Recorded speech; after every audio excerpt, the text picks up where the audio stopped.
It's exciting to start working in a new garden location. Assessing your site at the very beginning will help ensure your success because you'll know more about your garden location, including its strengths and weaknesses.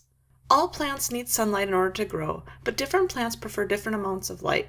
In order to determine what plants will do best in your space, you want to consider how much light you have available.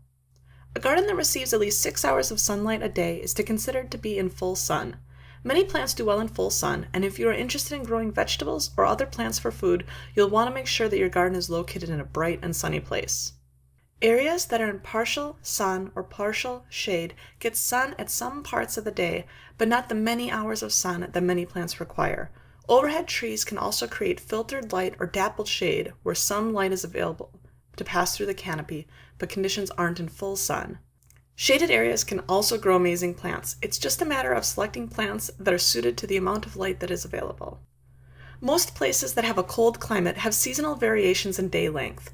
The farther you live from the equator, the more variation you'll have in your day length throughout the year. This means that the days are long in summer and the sun travels a path that is very high overhead in the sky. However, during the winter, the sun is very low in the sky and shines for a much shorter amount of time. Through the course of the growing season, your light conditions may change because the path of the sun changes. This is just something to be aware of. If you require full sun to grow vegetables, fruits, or other sun-loving plants, you'll want to make sure that you get at least 6 hours of sun during the entire growing season. You'll also want to consider the orientation of your garden to the sun, particularly if you are on a slope. Aspect is the direct that a slope faces, and having an aspect that points towards the sun will increase your sun exposure in your garden. The side of a slope that faces away from the sun doesn't get as much direct sunlight and will tend to have a colder microclimate. Another important consideration is the degree to which your ground slopes. If you're on a hill or a steeper slope, water will have a tendency to drain off the site more quickly. Steep slopes that face the sun can be particularly hot and dry. It's often easiest to garden on a relatively flat piece of ground. However, slopes provide a wealth of opportunities for creative and good-looking garden projects because they can create a lot of visual interest.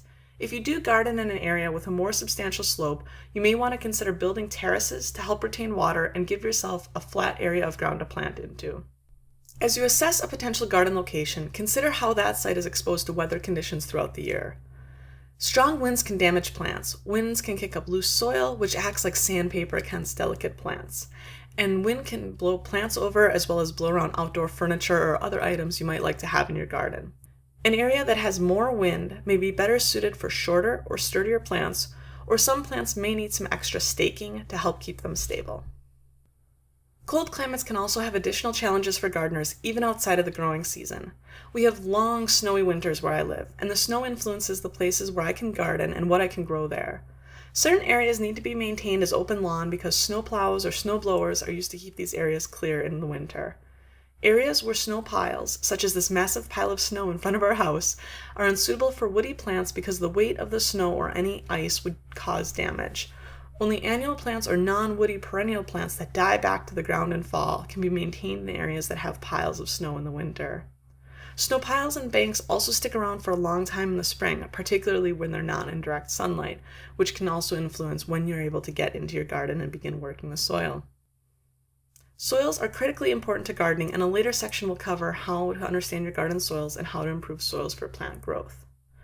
Soils are a mix of mineral particles of varying sizes. Soils have 3 particle sizes: sand, silt, and clay. Sand particles are the biggest of these and can be felt between your fingers, like beach sand. Soils that are primarily sand have a tendency to drain quickly and can be dry. Beach dune grasses are an extreme example of this. Clays are the smallest particles and are smooth. Soils that are primarily clay can be gummy, like modeling clay, and hold water. The best gardening soils contain a mix of particle sizes. As you assess your garden area, you'll also want to note whether your potential area contains a lot of rocks or gravel, as these areas can be harder to work in. As you complete your site assessment, look for other characteristics of your soils that might create substantial challenges or impediments to gardening. Compaction can be a problem for many home gardens.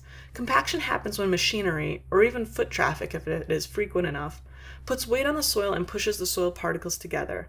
This reduces the amount of pore space between soils and makes soils harder.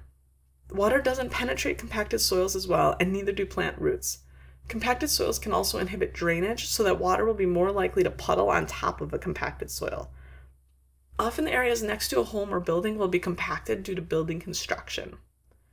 Even areas that do not have compacted soils may have drainage problems. This is most likely to happen in areas that are in low landscape positions, such as a depression or swale, or in an area with a high water table. These areas may remain puddled or saturated for an extended time after a rainfall. Areas that are naturally wet and have poor drainage would not be good areas for many garden plants or for vegetable gardens. However, there are many water-loving plants that would be suited to these areas and could form something like a nice rain garden. Plants also need water to grow, particularly when daytime temperatures are hot. You'll want to have a plan in place to water your plants when conditions are dry. Watering options for plants range from incredibly simple to complex and sophisticated. If you have a relatively small garden and only occasional watering needs, watering by hand using a watering can or sprinkler is probably enough. However, as your watering needs increase, you may want to develop a system that is easier for you. This could be as simple as setting out a sprinkler in a garden area, or you could create an entire irrigation system. Consider how close your garden is to the nearest hose, spigot, or water source, as well as how you plan to water plants when they're thirsty. Look around the space and take note of other factors that could create limitations for your garden.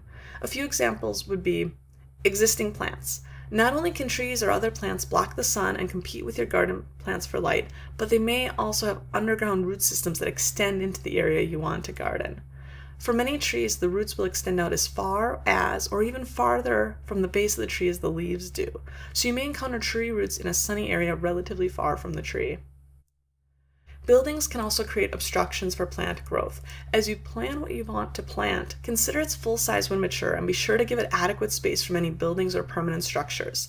Putting a plant too close to a building is not good for the plant and can sometimes damage the building as well. If you're planting a tree, be sure to look up and make sure that you're not putting it under any overhead lines. And consider whether your space may have been affected by any contaminants. For example, some areas may have been affected by salt used for de-icing walkways and roads in winter. Another aspect of gardening, particularly if you're working in a location that has been gardened or cultivated in the past, is that you may have competitive plants that you need to control. A weed is a plant that's growing where it's not desired. That means just about any plant can be a weed. However, some weeds are more problematic than others because they're hard to get rid of. Everyday weeds include a wide variety of plants like dandelions, purslane, lamb quarters, and hundreds of others. You'll need to stay on top of these weeds to keep your garden looking nice. However, some plants are especially hard to get rid of once they take hold. Often these plants are called invasive or aggressive, and they may take extra effort to get rid of. If you know that these plants are present in the area where you want to garden, be sure that you ready yourself to fight these plants so you can truly get rid of them completely. Also, be cautious when adding plants to your garden so you don't introduce any that are known to cause trouble. Lastly, consider how your garden interacts with people. Out of doors, consider the movement of people in the yard or landscape. Locate walkways where people currently travel so that your garden isn't getting in the way or getting walked through. Inside, consider what the garden looks like from the outside. Often gardens are designed to show a particular view or to create the sense of an outdoor room.